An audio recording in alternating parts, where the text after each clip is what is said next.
So Tuesday was the start of the new fiscal year when the government spends money or starts spending money. And schools across the country were expecting to receive funding that's already been allocated by Congress. So it's already been voted on. They already said you can have this money. It was nearly $7 billion. It covers summer programs, after school programs, teacher training, other things like that. But instead, on Monday, the education department sent an email to state education agencies telling them the money's not coming. Yeah, I mean, that's just incredible. $7 billion for summer programs. Everyone's been counting on this. They've probably been counting on it, Holly, for years and years and years and years. Because it's been coming. It's been ongoing, and I don't know if this is related to the big beautiful bill or what. It actually is not. So this is already funds that have already been allocated. It's already, again, passed through Congress, and so they did not feel like these funds were in any danger. But Jody Grant, who's the executive director of the After School Alliance, that's a national organization, she just calls it catastrophic. Do we know what happened? No, and so that was one of the things is there was almost no explanation. They just said the funds are frozen and you're not getting them, and that's all. This is crazy.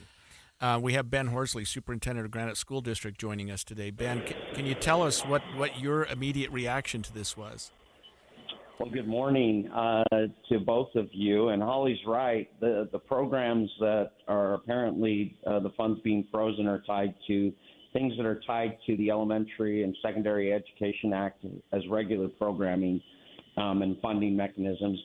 To be clear, this would not impact current operations. This is funding for next fiscal year. So we're not immediately stressed at this point in time. And my conversations, we're still awaiting guidance from the State Board of Education on what this really means. But in conversations with the governor's office, Dr. Nye, the education advisor, he was on a conference call with the White House earlier this week. It does appear that they want to evaluate the funding and determine and make sure it's being utilized in the way that it's intended. So we don't mind that scrutiny. I want to be clear that we want to be as transparent as possible and making sure that these resources are being used in the way that they're intended. I feel very confident that Granite and Utah in general is utilizing those funds in an appropriate way. But it is a little bit startling, and we'll see what happens. So can I just ask for clarification then? You say that the funding would be next year's impact. Would that be next school year, like starting in August? Or are you talking about 12 months from now? When we were talking about summer school lunch programs, those things have already been funded. We received those fundings, and those programs are currently – I was literally the summer school lunch program just yesterday. So that's not impacting that funding for this, but it would be through next year and starting that next fall. Okay, so after school programs, those types of things?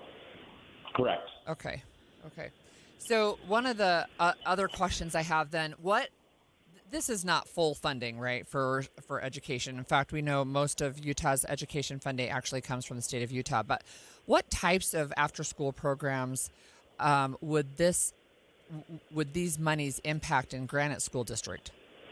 I don't know, and that's why we're awaiting additional guidance from the State Board of Education at this point in time. We don't know what the impact is, and we don't know which funding mechanism, because Granite and the state of Utah does not participate in every sort of federal funding opportunity that is available to us. And you're correct, about a quarter of our funding does come from the federal government.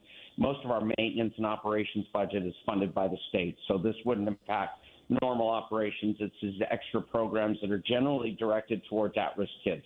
Mm-hmm. Ben, what are you hearing about the reason for this? I mean, was there an explanation? Did you guys get something in advance, or was this something that sort of just surprised you? You heard when we heard, and again, the only rationale that I've heard, and not that's been directed to us, is to evaluate to ensure that these funds are not being utilized for purposes that would be deemed inappropriate by the administration. So whatever that means, to that extent, I think a lot of it's tied to the teacher professional development. Again, I don't believe we utilize a lot of the funding in that manner. And again, I welcome the scrutiny. I don't feel like the Granite School District or even the state of Utah has anything to hide. So I'm a little startled by the timing. With respect to that, but we do have a little bit of time. So I fully expect that Granite and the state board and even Utah We have nothing to hide. We feel like we're utilizing these funds in the way that they're intended, and that there's no agendas behind any of the purposes of that funding. And so at some point in time, I feel confident that we're going to be able to get that funding. Yeah, thank you, Ben. We're going to keep on top of this, and we'll, I'm sure, keep reaching out. We've been talking with Ben Horsley, the superintendent of Granite School District. We actually also reached out to the Utah State Superintendent, Dr. Molly Hart. She wasn't available this morning, but she sent us this statement. She says, our priority is always Utah students and their families. After school and summer programs play an essential role in supporting learning, safety, and well-being for many children across our state. We're closely monitoring the situation regarding federal funding, and we'll continue working with LEAs, which are local education agencies, and the legislature to support our children and our students and families. Yeah, and I think we're just seeing the tip of the iceberg on some of this, Holly. I just to digress a little bit, my wife, who works for the federal government and supervises federal public defenders, called me yesterday and said, we just ran out of money. Oh, gosh. July 1st. And I do some of that work. We do public defender work, and when people, when the public defender's office can't do it, and it's modest pay. You don't make much money doing it. But she said, you're not going to get paid anymore, but you still have to do the work. I've got trials. I've got everything coming up. But you're like, okay, but you're not going to get paid. What are we doing? And that was a surprise to them. And it's sort of the same kind of thing. Well, the money ran out. And I think the money didn't run out, but they just said, we're not sending it to you. We're going to review. And I'm looking at an article in the New York Times, actually, that has the Russell, is it Vought? The director of the White House Office of Management and Budget.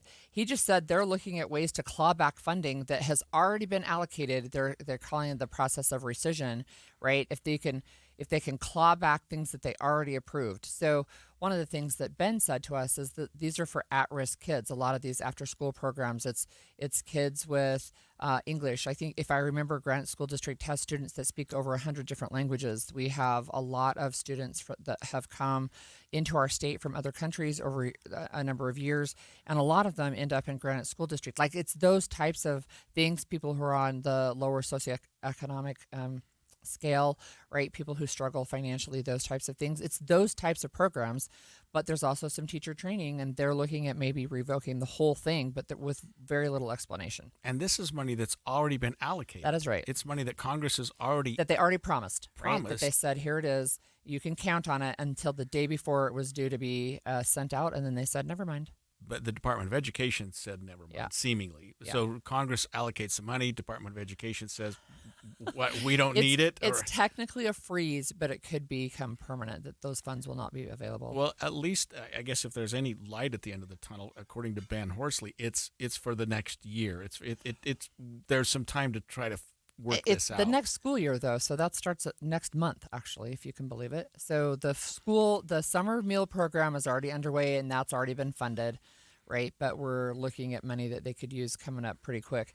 But I will say, as we wrap up this segment, the Utah Food Bank, and again, the school meal program during the summer is funded, but the food bank, the Utah Food Bank, and the food pantries around the state, they're there for kids and other people anytime.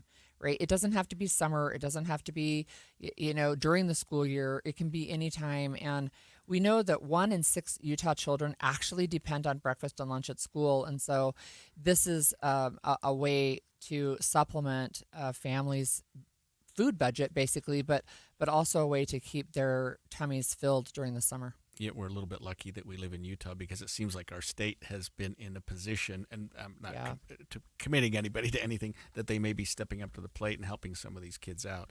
Who knows? Maybe things will get worked out with the Department of Education.